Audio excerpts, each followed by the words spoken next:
They say you should never underestimate the quiet ones, because silence isn't weakness, it's control. And on a cold Tuesday evening in downtown Chicago, a restaurant owner named Richard Donovan was about to learn that lesson in the most devastating way possible. He raised his hand. He struck a woman who only wanted to cook with her heart. But what he didn't know, what he couldn't have known, was that the gentle chef standing before him with tears in her eyes was married to one of the most feared men in southern Italy. And when Marco Romano stepped off that plane 3 days later, the entire city would fall silent. Elena Martinez had always been the kind of woman who spoke softly but carried enormous strength in her heart. At 32 years old, she worked the evening shift at Donovan's, an upscale Italian restaurant in Chicago's Gold Coast neighborhood, where the wealthy came to eat overpriced pasta and pretend they understood authentic Italian cuisine. Elena didn't complain. She showed up early, stayed late, and poured her soul into every dish she prepared. Her risotto was creamy perfection. Her osso buco melted on the tongue. But to Richard Donovan, the restaurant's owner, she was just another expendable worker, someone he could berate, belittle, and control. What Donovan saw was a humble immigrant woman trying to make ends meet. What he didn't see was the truth. Elena wasn't running towards something in America. She was running away from something in Italy, a life she'd left behind 6 years ago, a life tangled with violence, power, and a love so fierce it terrified her. She'd married Marco Romano when she was 23, a whirlwind romance in the hills of Sicily where the sunset painted the sky in shades of blood orange and the air smelled of lemon blossoms. Marco was different from other men, calm, intelligent, almost poetic in the way he spoke. But beneath that gentle exterior was a man whose name made grown men tremble. Marco Romano was a strategist for one of southern Italy's most powerful crime families. Not a foot soldier, not a thug, but the mind behind every decision, every move, every calculated risk. And he was utterly, dangerously devoted to Elena. She'd begged him to let her go, not because she didn't love him, but because she couldn't live in a world where every dinner might be interrupted by violence, where every goodbye could be the last. Marco respected her decision. He let her leave, but he never stopped loving her. And she never stopped wearing the wedding ring he'd engraved with the words, Per Semper, M, which means forever. Before we dive deeper, let us know in the comments where you're watching from. We'd love to hear from you. And if you're new here, click on the subscribe button so you never miss any of our upcoming videos. Elena's days followed a predictable rhythm. She'd wake at 5 in the morning in her small studio apartment in Pilsen, a neighborhood where the rent was affordable and the walls were thin enough that she could hear her neighbors' conversations. She'd brew strong coffee, the Italian way, thick and bitter, and sit by the window watching the sunrise paint the Chicago skyline in shades of pink and gold.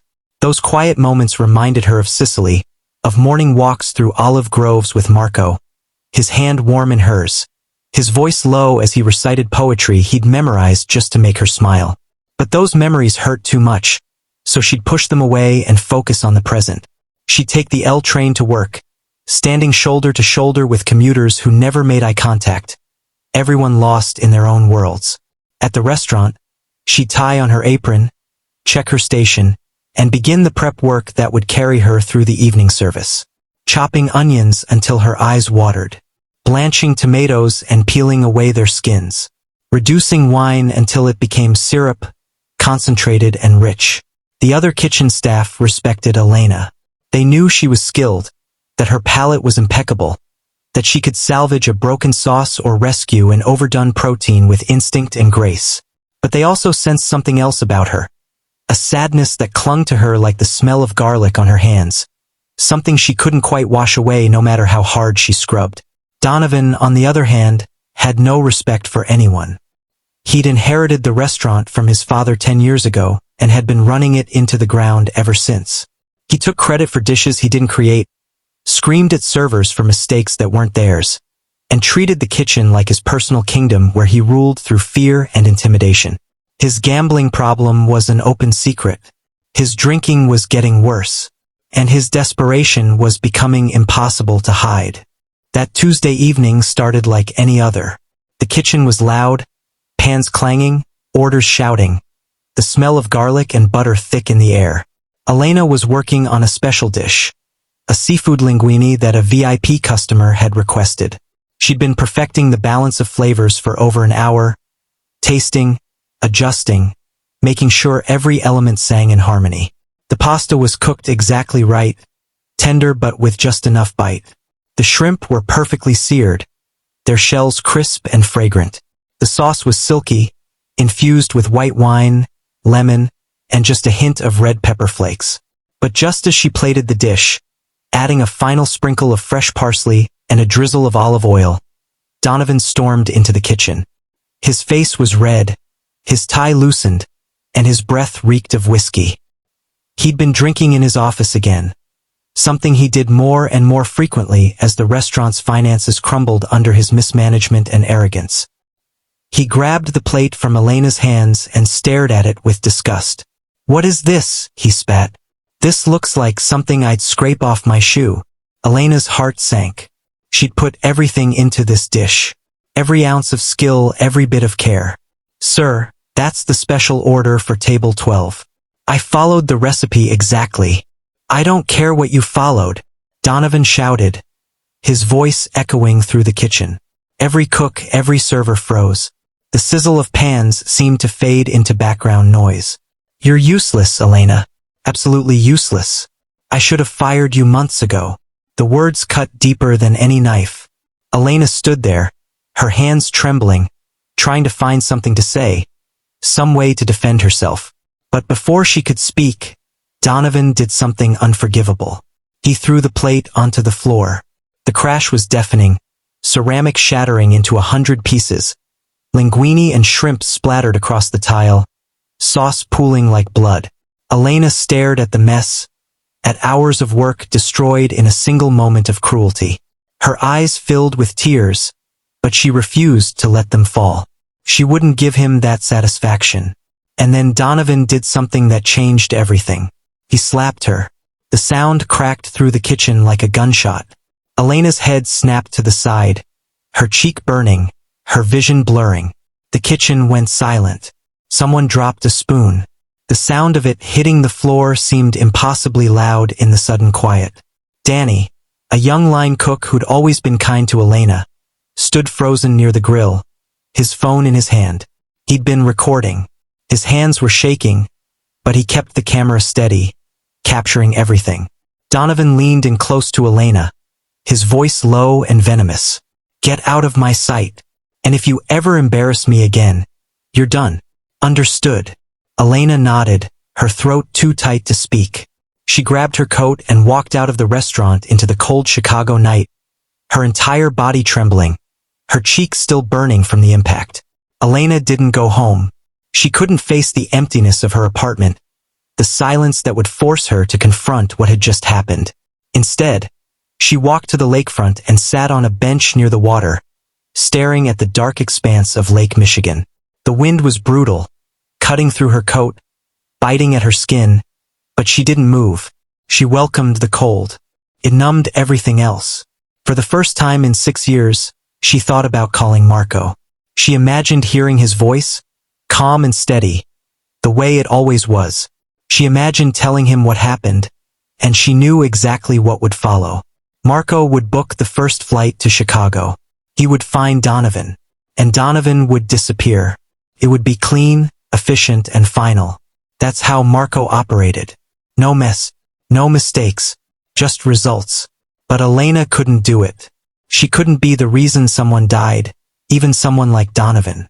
She'd left Italy to escape that world, to build a life where violence wasn't the answer to every problem. Calling Marco would mean surrendering everything she'd worked for, admitting that she couldn't protect herself, that she needed the very thing she'd run from. So she made a different decision. She took off her wedding ring, the one Marco had given her on their wedding day, engraved with Per Semper, M. She held it in her palm, feeling its weight, remembering the moment he'd slipped it onto her finger, his eyes wet with tears as he'd promised to love her forever. She placed the ring in a small envelope. Her hands shook as she wrote a note on a piece of paper torn from her journal. The words were simple, final. "I can't do this anymore. I'm sorry. Please let me go. She mailed it the next morning from a post office 3 blocks from her apartment.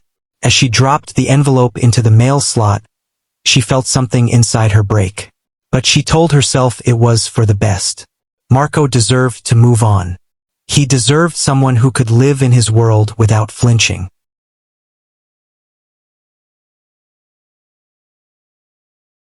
Three days later, Marco Romano received the envelope at his villa in Sicily. He was sitting in his study, a room lined with books and maps, a place where he did his best thinking. The morning sun streamed through the windows, casting long shadows across the marble floor.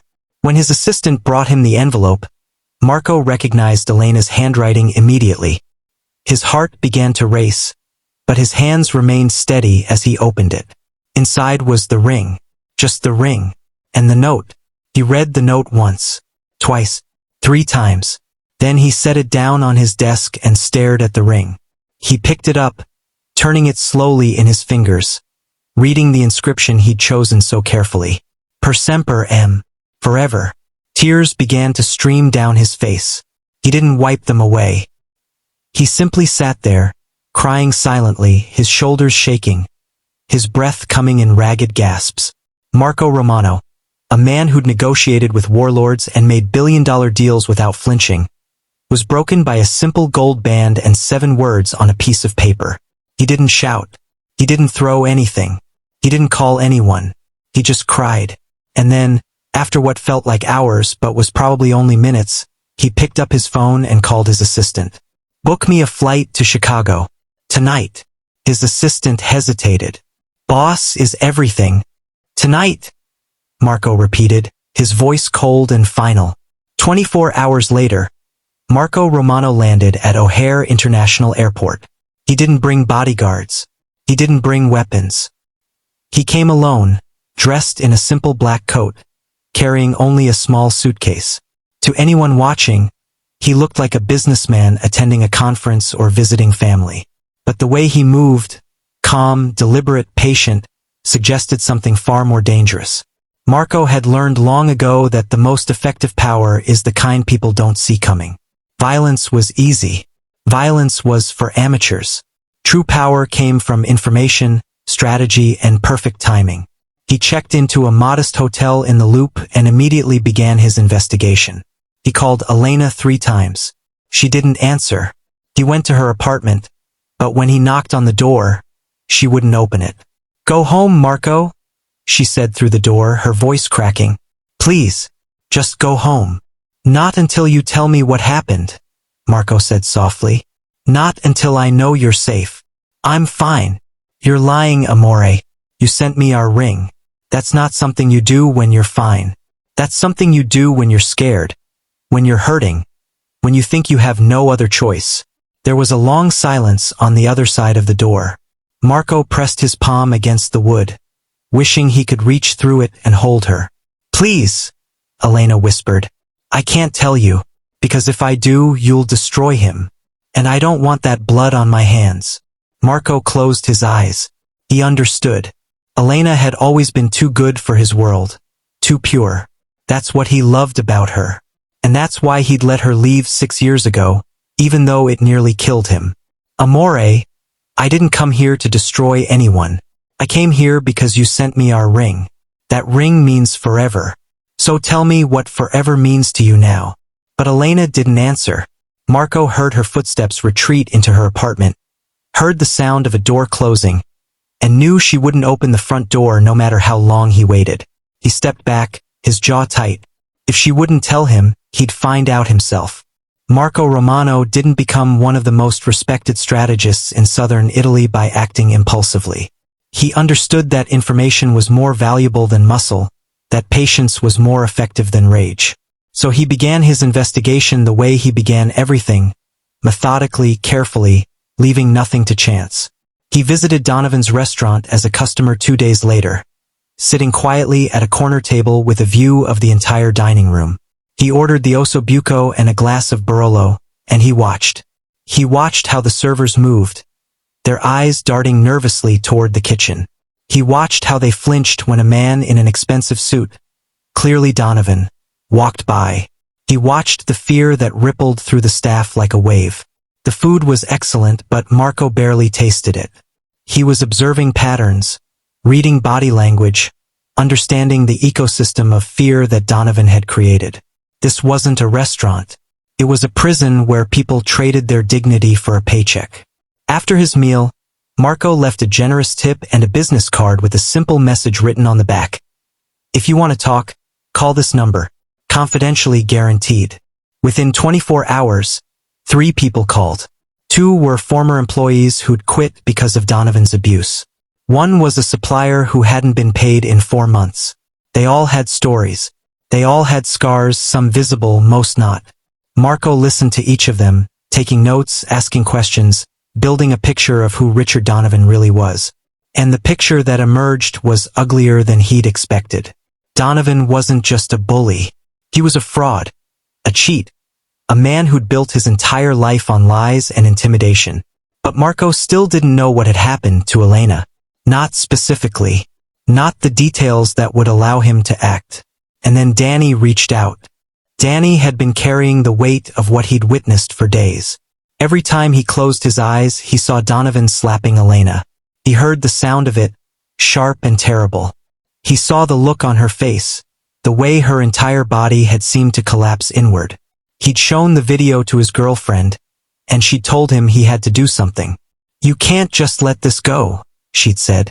"That's assault." He could do it again to someone else. Danny knew she was right, but he was afraid. Afraid of losing his job. Afraid of Donovan's retaliation. Afraid of getting involved in something bigger than himself. Then he heard through the kitchen grapevine that a man had been asking questions about Donovan. Quiet man. A respectful man. Someone who seemed to genuinely care about Elena. Danny did some research and found Marco's number through one of the former employees.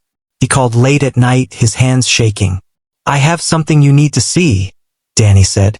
"But you have to promise me Elena won't get in trouble. And you have to promise you won't kill anyone." Marco's voice was calm. "I promise Elena will be protected. As for the second promise, I can't make it until I see what you have." Danny thought about hanging up. But then he remembered Elena's face and he sent the video. Marco watched it alone in his hotel room at 2 in the morning. The screen was small, but every detail was clear. Donovan's rage. The thrown plate. The humiliation. And then the slap. Marco watched Elena's head snap to the side. He watched her hand rise to her cheek. He watched her eyes fill with tears she refused to let fall. And something inside Marco Romano, something he'd kept carefully controlled for 6 years, began to crack. He watched the video 3 times. His hands clenched into fists. His breathing slowed. Tears rolled down his face. But his expression remained stone cold, carved from marble. He thought about all the ways he could make Donovan suffer. He knew people who could make a man disappear without a trace. He knew methods that would leave Donovan begging for death before the end. But then he thought about Elena, about why she'd sent back the ring, about the life she'd tried to build away from violence. And he made a different choice. Marco spent the next 48 hours making phone calls. Not to hitmen or enforcers. To accountants, lawyers, private investigators. People who understood that the most devastating weapons weren't guns or knives, but information and consequences. He called in favors from contacts in the financial world, people who owed him for past assistance. Within hours, he had access to Richard Donovan's financial records. What he found was worse than he'd expected. Donovan was drowning in debt. He owed money to 3 different casinos in Las Vegas and Atlantic City. He'd taken out loans from investors and then used the money to cover his gambling losses instead of improving the restaurant. He'd been falsifying tax returns for years, claiming losses that didn't exist, hiding income in offshore accounts. But that wasn't all. Marco discovered health code violations that Donovan had bribed inspectors to ignore. Payroll discrepancies where staff weren't receiving overtime they'd earned. Sexual harassment complaints that had been buried with settlement agreements and non-disclosure clauses. Richard Donovan wasn't just a bad boss. He was a criminal. And he'd been getting away with it for years because no one had the resources or the motivation to dig deep enough. Marco compiled everything into a comprehensive file. Bank statements, tax documents, witness testimonies, video evidence. He had enough to destroy Donovan 10 times over. But he wanted to do it the right way. Not with violence. Not with threats. With truth. A week after Marco arrived in Chicago, Richard Donovan announced a major investor dinner at the restaurant. It was his last desperate attempt to save a business that was already dead. He just didn't know it yet. He'd invited wealthy clients, potential investors, even a prominent food critic from the Chicago Tribune. The restaurant was transformed for the occasion. White tablecloths, fresh flowers on every table, candles flickering in crystal holders. Classical music played softly in the background, Vivaldi's Four Seasons. The kitchen staff had been working double shifts to prepare a tasting menu that would showcase the restaurant's finest dishes. Donovan strutted through the dining room in an expensive suit. He charged to a credit card that was already maxed out. He shook hands, laughed too loudly, told stories about the restaurant's history that were mostly fiction. He was performing, playing the role of successful restaurateur, hoping no one would look close enough to see the cracks. But the cracks were everywhere. The smile that didn't reach his eyes. The way his hands shook slightly when he poured wine. The sweat on his forehead despite the cool temperature. He was a man on the edge and everyone could sense it even if they couldn't name it. The investors were polite but distant. They'd heard rumors about Donovan's financial troubles. They'd heard about the high turnover rate among staff. They were there more out of curiosity than genuine interest, wondering if Donovan's restaurant was worth salvaging or if it was time to let it die. At 7:30, exactly when the first course was being served, Marco Romano walked through the front door of Donovan's restaurant. He wore a tailored black suit, no tie, his dark hair slicked back. He moved through the restaurant like a shadow, calm and unhurried, his eyes taking in everything. The investors, the staff, the false opulence that barely concealed the rot beneath. Several of the investors looked up when Marco entered. Their faces went pale. One of them stood abruptly and whispered something to his companion. Another knocked over a glass of wine, the red liquid spreading across the white tablecloth like blood. They recognized him. Not all of them, but enough. Marco Romano's reputation extended far beyond Italy. He'd consulted for businesses around the world, legitimate and otherwise. He was known as a problem solver, someone who could navigate impossible situations with intelligence and precision. And his presence at this dinner meant something was very, very wrong. Donovan noticed the shift in the room. He approached Marco with a forced smile, trying to maintain his composure even as confusion flickered across his face. "Good evening, sir. Do you have a reservation?" Marco looked at him with calm, dark eyes. "No, I'm here for something else." Donovan frowned. "I'm sorry, but if you don't have a reservation, I'm afraid we're fully booked tonight." "My name is Marco Romano," Marco said quietly. The room went silent. The classical music continued playing, but it seemed distant, irrelevant. One of the investors stood and quickly left without a word. Another pulled out his phone, clearly texting someone. Donovan's smile faltered. "I don't know who you think you are, but I'm Elena's husband," Marco said. Donovan's face went white. All the blood drained from his cheeks, leaving him looking suddenly older, fragile. Marco stepped closer, his voice soft, almost gentle. "You put your hands on my wife. You humiliated her in front of your entire staff. You destroyed hours of her work. You made her cry." Donovan stammered. "I don't know what she told you, but that was a misunderstanding." "No," Marco said, pulling out his phone. "This wasn't a misunderstanding." He played the video. The sound echoed through the restaurant. The crash of the plate, Donovan's shouting, and then the slap, sharp and unmistakable. Customers gasped. Servers stopped moving, plates frozen in their hands. The food critic pulled out her notebook and began writing furiously. Donovan's face turned red, then pale again. "That was taken out of context." "There is no context," Marco said calmly, "that justifies striking a woman." Marco turned to address the investors, his voice carrying easily through the silent restaurant. Did you know that Mr. Donovan owes over $2 million to various creditors? That he's been falsifying tax returns for the past 5 years? That he's been laundering money through this restaurant to cover his gambling debts? The investors stared at Donovan, their expressions hardening from confusion to anger. Marco continued, pulling out a folder from his coat. I have bank statements showing unauthorized withdrawals from the restaurant's accounts. I have testimonies from 3 former employees documenting workplace harassment. I have health inspection reports that were altered after bribes were paid to city officials. He placed the folder on the nearest table. Everything is documented. Everything is verified. And as of this morning, everything has been forwarded to the appropriate authorities. Donovan's legs buckled. He grabbed the edge of a table to steady himself. You can't do this. You have no right. I have every right, Marco said, his voice still calm, still measured. Because you hurt someone I love. And while I could have handled this the old way, I chose the new way. I chose to let justice work the way it's supposed to. As if on cue, police cars pulled up outside. Red and blue lights flashed through the restaurant's windows, casting strange shadows across the walls. Officers walked in, badges on display. Richard Donovan, you're under arrest for tax evasion, financial fraud, and assault. Donovan looked at Marco, his face contorted with rage and terror. You did this. You destroyed me. Marco met his gaze without flinching. No, Mr. Donovan. You destroyed yourself. I just made sure people knew the truth. The officers handcuffed Donovan and led him toward the door. He was shouting, trying to explain, trying to negotiate, but no one was listening.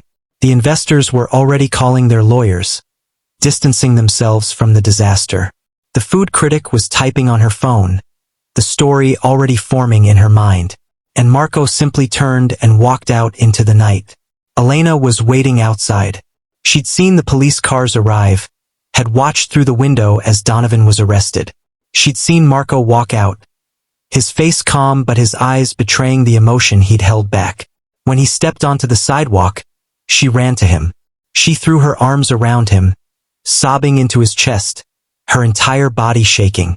Marco caught her, held her tightly, one hand cradling the back of her head, the other wrapped around her waist. I'm sorry, Elena sobbed. I'm so sorry. I should have told you. I should have trusted you. Shoo, Marco whispered, stroking her hair. You have nothing to apologize for, amore. Nothing. But I sent back the ring. I tried to push you away. I know why you did it, Marco said softly. You were trying to protect me. You were trying to save me from becoming the man you were afraid I'd become. But Elena, I didn't come here for revenge. I came here for you. He pulled back slightly, just enough to look into her eyes. His own eyes were wet with tears. I didn't come here to punish him. I came to remind you who you are. You're not someone who deserves to be hurt. You're not someone who should ever feel afraid. You're my wife, and I will always protect you. Not with my hands, but with my heart. Elena broke down completely, all the fear and pain and loneliness of the past 6 years pouring out of her. And Marco held her through it all, whispering words of love in Italian, the language of their beginning, promising her that this time, things would be different. 3 months later, Marco and Elena opened a small restaurant together in a quiet neighborhood on Chicago's northwest side. They called it La Cucina dell'Anima, which means the kitchen of the soul. It wasn't fancy. There were no crystal chandeliers or celebrity chefs. The dining room had maybe 20 tables, each covered with simple red and white checkered tablecloths. The walls were decorated with photographs of Sicily, olive groves and coastal villages and sunsets that painted the sky in impossible colors. But the food was extraordinary. Elena cooked with the same love and precision she'd always had, but now there was joy in it, a lightness that had been missing for years. Marco worked the front of house, greeting customers, recommending wines, telling stories that made people laugh and feel welcome. They kept the restaurant small intentionally. They didn't want to grow too fast, didn't want to lose the intimacy that made it special. This was a place where people came to feel safe, to be nourished not just by food, but by the atmosphere of genuine care that Elena and Marco had created together.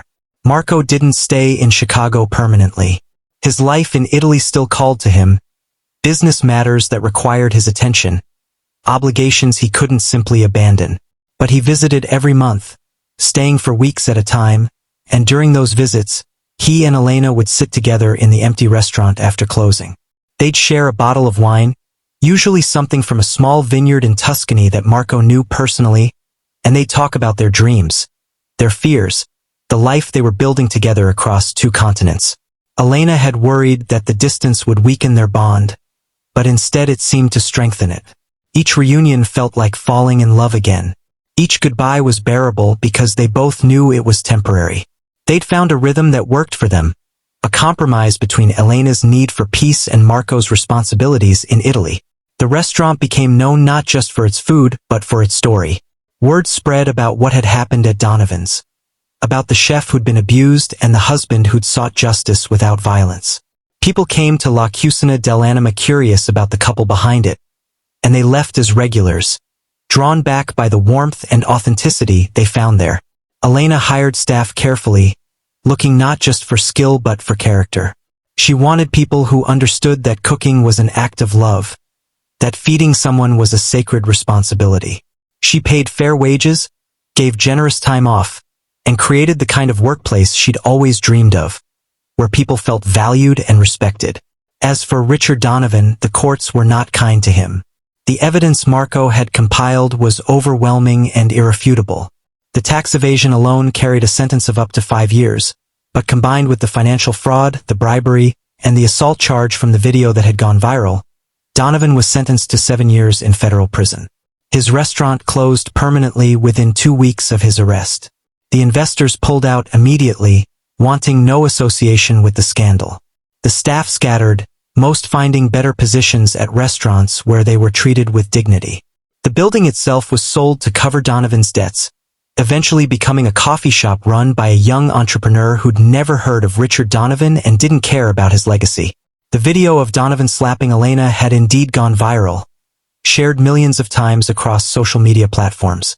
People were outraged, not just by the violence but by the arrogance, the entitlement, the way Donovan had assumed he could treat another human being as disposable. His name became synonymous with workplace abuse, a cautionary tale told in culinary schools and restaurant management courses. But Marco took no pleasure in Donovan's downfall. He'd never wanted vengeance. He'd wanted justice, accountability, consequences that fit the crime. And more than anything, he'd wanted Elena to know that she was worth protecting, worth fighting for, worth loving enough to do things the right way even when the wrong way would have been easier. Here's what Marco Romano understood that most people don't. Violence is easy. Violence is the first instinct, the simplest response when someone hurts the person you love. But violence only creates more violence, a cycle that never ends, that consumes everything it touches. True strength isn't about how hard you can hit. It's about how much control you have when every part of you wants to lash out. It's about choosing the harder path, the one that requires patience and intelligence and faith that justice can work the way it's supposed to. Marco could have killed Richard Donovan. He had the means, the connections, the expertise to make it happen without leaving a trace. But what would that have accomplished? It would have made Elena complicit in violence she'd spent 6 years trying to escape. It would have confirmed her worst fears about who Marco was, about what their love would always cost. Instead, Marco chose to let the truth do the work.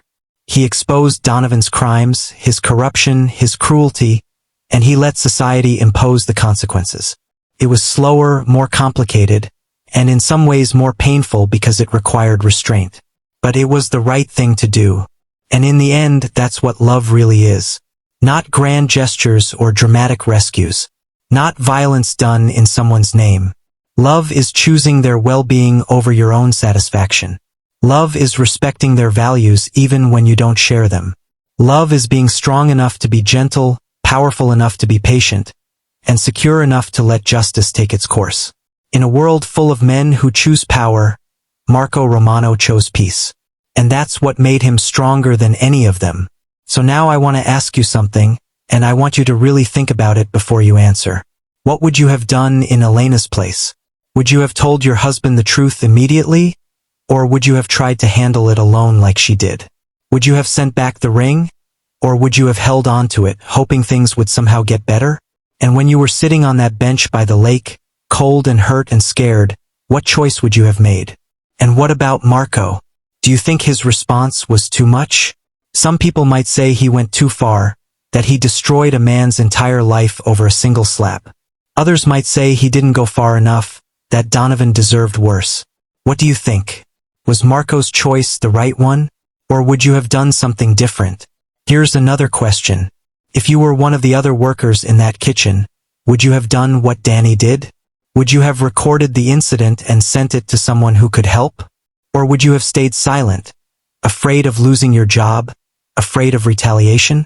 Where's the line between self-preservation and moral responsibility? And think about this. Have you ever been in a situation where someone mistreated you, and you had to decide whether to fight back or walk away? Have you ever had to choose between revenge and justice, between the satisfaction of immediate retaliation and the harder work of doing things the right way? What did you choose? And looking back, do you think you made the right decision? I want to hear from you in the comments. Tell me where you're watching from. Tell me what you would have done. Tell me if this story made you think about something in your own life, a choice you made or a choice you're facing now. And if this story moved you, if it made you feel something real, then do me a favor. Subscribe to this channel, because we have more stories like this, stories about real human struggles, about love and justice and the choices we make when everything is on the line. Stories that remind us what it means to be strong, to be kind, to choose the harder right over the easier wrong. Next week, we're going to tell you about a billionaire who tested his own wife in the cruelest way possible, and how his test revealed something he never expected, something that changed both of their lives forever. You won't want to miss it. Thank you for watching. Thank you for caring. Thank you for being the kind of person who believes that stories matter, that truth matters, that how we treat each other matters.